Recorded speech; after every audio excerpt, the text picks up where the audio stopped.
Okay, can you tell me whether you're aware of the fact that women's shelters and domestic violence and family violence services have been losing experienced staff as a result of funding uncertainty from the federal level and the funding cuts to community legal centres? As we have discussed at other times, any purported funding cuts to community legal centres really needs to be raised with the Attorney General's Department as the funding body. And I must say, at this stage, I haven't been made aware that there is any specific funding that has been taken off any specific organisation.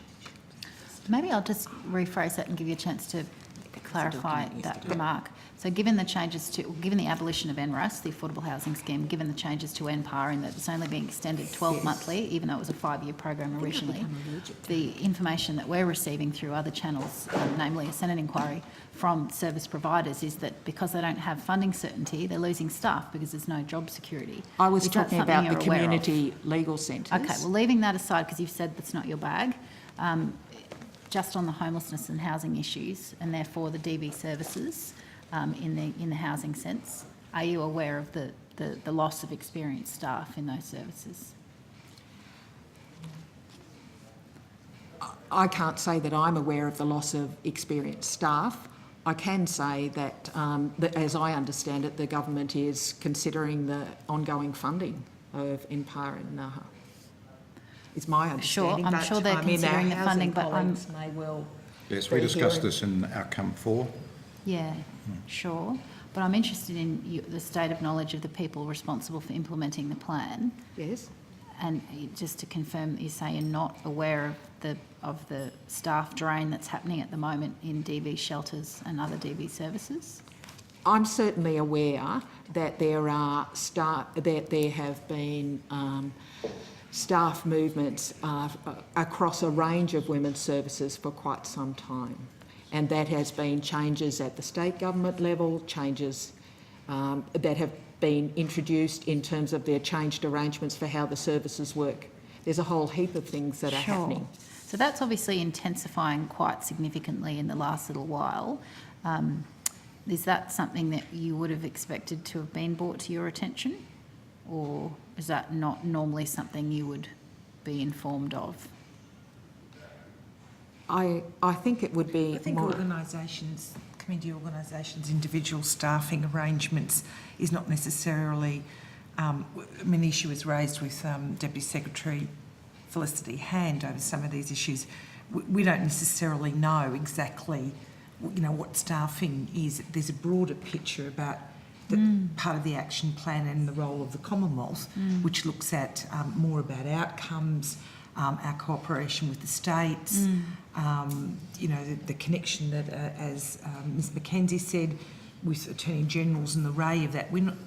I don't think it would be reasonable to expect that we would know what was happening in particular women's organisations on their staffing plans and movement at that intimate level. What Ms Mackenzie's I think it's area reasonable. and Ms I agree that you do. shouldn't have to know every particular staff departure in every single organisation, but there does seem to be a very clear trend.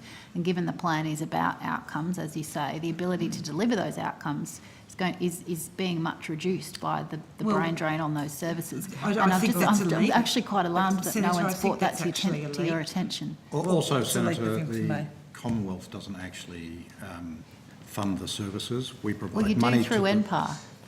We the provide state money dishes to it out, but you're Sorry, you're if the I kiddie. can finish, Senator, that we provide money to the states, which then contract with the services. Yes, so I'm we don't aware of have that. a direct connection with the providers. No, as but states the funding do. uncertainty Sorry, from the original let the money. Secretary finish, Senator Waters? The Sure. Secretary's trying to answer your question. Sure. Please don't interrupt him. Let him finish, and then you can ask another question. Pretty simple. My no points, problem. Senator, are that we don't have that direct connection in this area with the providers as we do in other areas because our funding goes to the states who then contract with the services and fund the services. And also, as you are obviously aware, the government has yet to take a decision as to what it is going to do in relation to the NPAR. So that is up in the air. We went through in quite some detail the issues. We're very much aware of the issues which providers are going through. We've been through this a few times over the last few years, but we do not have direct connections with those providers, and therefore we do not know what is happening with their staffing. Okay, thank you. I was aware of how the funding stream works, but I appreciate you need the time to remind me of that. I'm interested, though, that you say, well, two things. The very fact that the funding is uncertain is precisely why they're losing staff, hence my questions. But you said you were very aware of the issues, and yet Ms Mackenzie said she was not aware of the issues. So I'm a bit confused. No, I think you're mixing up two things. Ms Mackenzie was making it quite clear that she is not receiving direct feedback around staffing issues for providers. What I am saying is that we are aware that providers are looking forward to getting advice as to where things are heading. So we are aware at a general level about the issues that providers are concerned about. Sure. Okay, but as it relates to the ability of the Commonwealth to deliver on the outcomes it's committed to in the national plan, would you be expected to normally be aware of the mass exodus of staff that's facing DV services? We did the National Action Plans in partnership with the states and territories. We work with them about their parts and our bits, and we share information. And in terms of what raised, as Ms Mackenzie said, what individual organisations that do make a huge contribution, what they're doing with their staff is not, that is a level of on-the-ground detail. Certainly, you know, we're focused on talking and engaging about what the outcomes are, not whether, you know, there's 2 people less in this service or they've shifted from doing that focus to another. More than 2 people, I'm afraid. Well, if you could provide the details, we can have a look at the information that you've got. I do have a number of quotes here, but I'm conscious of the time, so well, if you want to put them it's all on the notice. public record in there. Thank you. I've just got 1 or 2 other questions, if you don't mind. But if you are interested in following it up, which would be great, the vast evidence that we've heard from a whole range of services in the Senate inquiry, which has been on foot and remains on foot into domestic violence, is a wealth of very concerning statements. So I would encourage you, if you've got the watching time, that to have a closely look as at that. well. Thank you. Okay, so coming to the plan's focus on Aboriginal and Torres Strait Islander women,